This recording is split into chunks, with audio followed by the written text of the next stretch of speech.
Right now, I'm going to introduce our lightning talk from our gold sponsor, VAST. So please join me in welcoming to the stage the one, the only, Rich Leshner.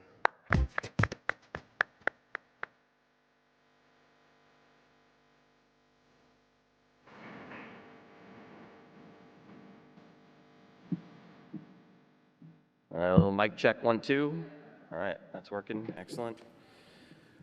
Good morning. Talk about a tough act to follow. Nobody is going to remember a single thing I have to say, which is not so bad. All right. Hello, everyone. Good morning. Thank you for being here. Thank you to the organizers for the opportunity to give the lightning talk. As was mentioned, I'm Rich Leshner. I'm from VAST, and it's really my pleasure to be here with you all this morning. In forums like this, I like to take a moment to make sure we're all on the same page about what we're talking about. And so trailblazing and Leo is the theme of this year's conference, and there isn't a single consistent definition of what trailblazing means across the variety of online dictionaries we can all find at our fingertips. But that makes me happy because I can then choose from amongst my favorites. As an adjective, trailblazing describes the nature of a regular, ongoing practice when it is conducted or applied in a new way or done for the first time. So we may say trailblazing research, for example. As a verb, to trailblaze is to cut a path for others to follow, to show what is possible for others. And there is no shortage of examples of both of those things in this room and on display in the workshops and technical sessions of this conference. And at VAST, I think we have a lot of both too. Just a little over a year ago, VAST announced our intention to launch the world's first commercial space station, and that is called Haven 1, and you can see it very briefly in this video.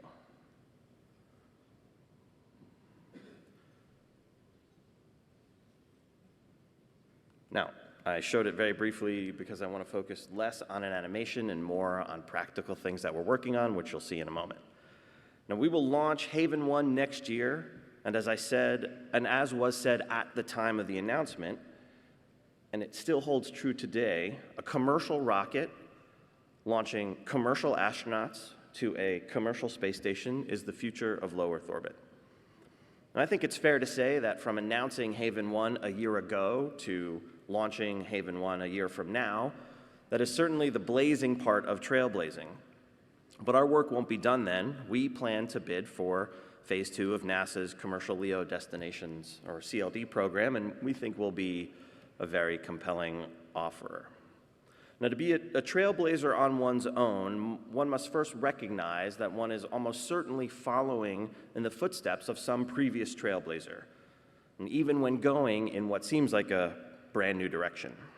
For example, it is difficult to imagine NASA even considering commercial space stations as a possibility for partnership without the success of NASA's Commercial Crew Program, which was itself preceded by the Commercial Cargo Program. And in the context of a long-standing NASA bureaucracy that had contracted for rockets one way and one way only, the audacity to think that it was a good idea and the right time to employ a different model entirely for getting services for access to space was trailblazing.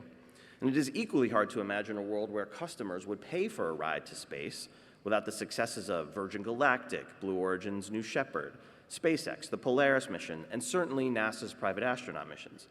And further still, it is hard to imagine the market potential of microgravity research coming truly to fruition without the thousands of experiments conducted on the ISS and things like the in-space production applications opportunities funded by the ISS National Lab, in short, without the amazing work of people like you in this room. And I could keep going back in time, but I won't. So recognizing how you got where you are is part of it, but you need vision to get where you're going to go, to get to that new place, to go down that new path where others can then follow after you. And at VAST, our vision is to make space truly habitable for humans, to create for humanity an environment that can comprehensively provide for the needs of people to live and to work and to produce, yes, but more importantly, to grow and to thrive and to flourish in space, and more importantly, to grow and to thrive and to flourish in space. And in providing for those needs, for the individuals that first begin to live and thrive in space, and for small communities that might follow, we create the conditions to make humanity's extended presence in space beneficial for all those who live back here on Earth. Okay, so vision is necessary, but it is not sufficient. You need to build a team. It is teamwork that gets you there. It is impossible to overstate this. In the history of any audacious endeavor that pushed the boundaries of human experience, there is no replacing the value of team, nor is there any way to accurately or fairly account for its value. VAST made our announcement about Haven 1 a couple of months before last year's ISSRDC. At that time, the company was around 200 people, and a year later, we have passed 500. We're on a path towards 600 by the end of this year, and up to 800 by the time we launch Haven 1 next year. We are building out a campus at our headquarters in Long Beach, California, building test facilities at the Mojave Air and Spaceport, and creating a vibrant, thriving community of our own. And you can see in this video, you can see some of the work that our team is doing right now to make the Haven 1 space station a reality. Now, our team includes partners, yes, like DHV for our solar panels, or Impulse for our thrusters, and we are always looking for new partners, of course. But the team is working diligently, with dedication, with passion, on all of the big and small things that we know have to work.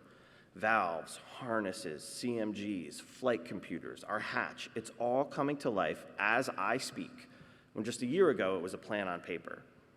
In building the Haven 1 primary structure pathfinder, which you'll see at the end of this video, we have begun to test and validate the manufacturing processes we'll use, like our welding techniques, the geometries of our space station design, our methods for safely maneuvering Haven 1 inside of our facilities and eventually transporting it across state lines. Now, I love that we call it the primary structure pathfinder because it speaks to another facet of successful trailblazing, though sometimes this is thought of as counterintuitive. A plan of reasonable evolutionary steps. In the age of exploration, it was audacious, to say the least, to consider sailing around the yet-to-be-determined southernmost point of Africa. Yet with that vision, sailors methodically plotted their way south along the coast of Africa, returning home after ever increasingly longer journeys, though each individual voyage was only marginally longer than the last. And the shipbuilding then, much like the spaceship building of today, had to evolve, adapt, and expand to match the lessons learned of those iterative voyages. Centuries later, the Wright brothers conducted extensive research and documented findings in painstaking detail. And then they tested their theories about control mechanisms on gliders, which initially only had 5-foot wingspans. They did all this before building powered flying machines and testing them at Kitty Hawk. Now, over 120 years later, one might think that their initial history-making achievement with the Wright Flyer 1 in December 1903 was modest, flying only 120 feet for only 12 seconds. But no, this was earth-shattering. The Wright brothers, as trailblazers in aviation at the start of the 20th century, offer reasonable opportunity for comparison to how human expansion into low Earth orbit can be thought about during the first third of the 21st century. The brothers may have been somewhat iconoclastic in their day, in the community of powered flight that they were racing in, and standing out from your peers is a common trait of any trailblazer we can think of throughout history, to be iconoclastic before you are an icon. Their focus was on control of the aircraft first and power for powered flight second, and perhaps learning from their experience as machinists and bicycle mechanics and self-taught engineers. This was definitely a minority approach within their community at the time. The VAST hypothesis stands out in an analogous way. We are obviously not the only ones looking to build a space station, but we are going the fastest. We are placing emphasis on learning by doing. Our founder, Jed McCaleb, is putting his capital into creating the only private, comprehensive space station manufacturing and operation facility fully in the United States. And we'll have flight heritage very soon at a time when some others will only have paper designs. Now, Haven 1 may be modest. The Wright Flyer 1 was certainly modest, even compared to the Wright Flyer 3, which carried the first ever aircraft passenger in 1908, to say nothing of the rapid pace of innovation that followed in the years and decades thereafter in the aviation industry. With Haven 1, we can support multiple short-duration expeditions of 4 astronauts for a total of 40 days over the course of the Haven 1 lifetime. Is this modest? Respectfully, I think not. I think the first purely commercial, entirely privately funded space station receiving a crew on a commercial Dragon is earth-shattering. Now, of course, we have the great good fortune of having NASA providing insights along the way. As one of NASA's partners under Collaborations for Commercial Space Capabilities 2, or CCSC2, we have access via a Space Act agreement to NASA expertise, a NASA data library, the unparalleled knowledge of NASA personnel, knowledge gained through experience. And we'll have NASA engage with us as we progress through PDR and CDR for Haven 1. Again, the theme of recognizing the work of the great people who came before you. And the Wright brothers themselves did this too. They wrote to the Smithsonian in 1899, requesting published information on aeronautics. And they received published works from pioneers like Otto Lilienthal and Samuel Langley. And we look forward to a long and mutually beneficial relationship with NASA, where we can continue to benefit from their unparalleled experience in this great American institution, not just as we progress through Haven 1, but during CLD Phase 2 as well. So yes, Haven 1 may be modest, but it is the start of the evolutionary process, the next phase of which includes working even more closely with governments around the world and customers and partners like those in this room, and then continues with even greater innovation at a pace that allows these next decades of the 21st century to surpass the speed and innovation in aviation at the start of the 20th century. Now, as for the specifics of what VAST will do following Haven 1, I will ask you to stay tuned. To return to comparisons of the early decades of the 20th century, I think we all know in this room that the US fell behind a surge of European dominance in aviation leading into World War I. And this was due in no small part to stagnation in the US caused by legal wranglings over intellectual property related to powered flight. And this stagnation in the US led to the creation of NASA's predecessor, NACA, the National Advisory Committee for Aeronautics. The US cannot allow any period of stagnation to happen in low Earth orbit following the retirement of the International Space Station.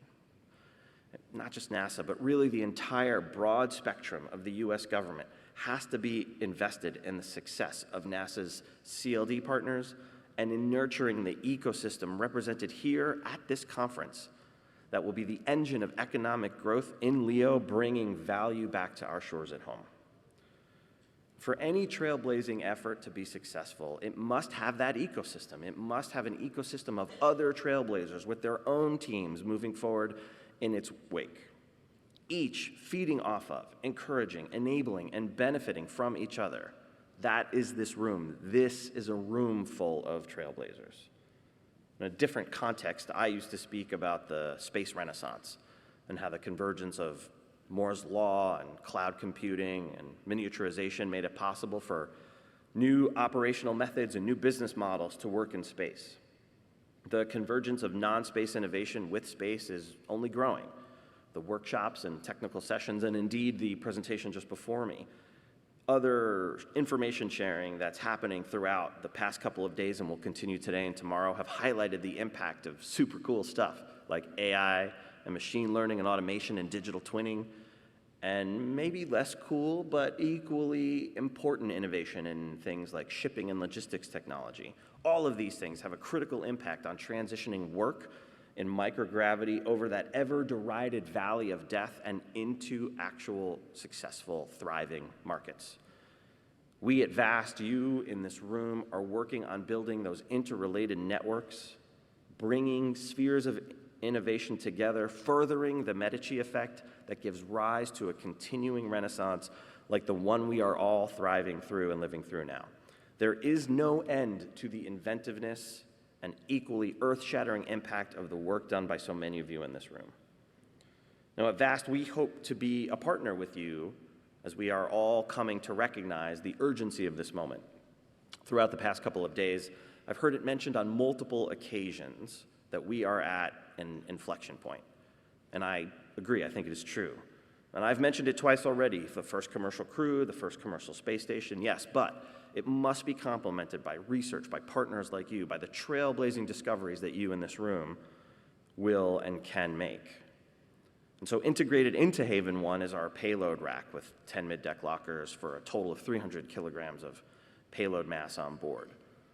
And we've been talking to many of you in this room, and if you haven't talked to us yet, come find me after this, come to our booth, make sure you look us up. We want to partner with you. We want to trailblaze with you. So in closing, recognize what came before so as to ground yourself where you are and learn from the greats who took great leaps before you. Have a vision for the future. Build a team to implement that vision. Take measurable, concrete steps aligned with that vision. Know how to stand out so that others know that you're the one to follow, and build partnerships and seed an ecosystem that will thrive in your wake. That is trailblazing. This is VAST. Thank you.